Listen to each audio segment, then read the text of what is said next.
We know that one of the best predictors of long-term success from a psychological perspective is trait conscientiousness. It's not as good a predictor as native intelligence, let's say, but it's a good predictor, and you want to hire conscientious people for most jobs, and conscientious people are willing to forego immediate gratification to take care of the future. That's a sacrificial gesture. They'll let go of what they want and need right now to stabilize things in the long run and for other people. And that's the very definition of maturity.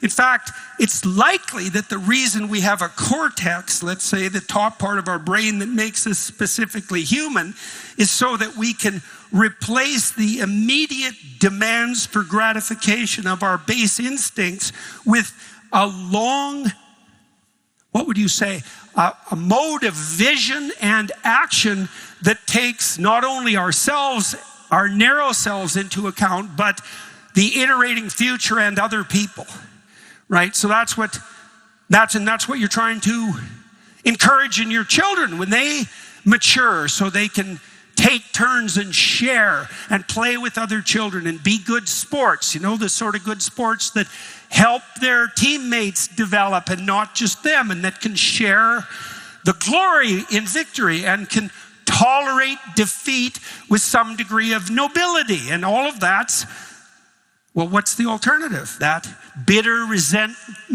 resentful, immature temper tantrum, that's the alternative? There's nothing in that that's acceptable or good. And there's nothing about that that's arbitrary. Again, those are stark facts of life. Okay, so what that implies is that at the higher levels of your identity, let's say, out in the realm of maturity, the things you're doing locally, like right now, the words you're saying, the gestures you make, they're associated with this hierarchy of value that extends out into the future in the community. And as you near the uppermost reaches, it's associated with something like mature responsibility. But that's not yet why be mature and responsible, because you can ask the same question again. Well, we laid out the alternative. Immature and irresponsible, that's not going to be very good for you. It's going to cause a lot of pain and misery. It's going to culminate in hopelessness, and it's going to be pretty bad for everyone else. Well, what would be the alternative to that? Let's say, well, what are you pursuing when you're pursuing mature responsibility? Well, you could think about it in terms of duty, right? Duty to the future, duty to other people. That's a kind of a conservative approach to the idea of maturation, right? Is that it stops being about you, it starts being about your family, your town, your state, your nation.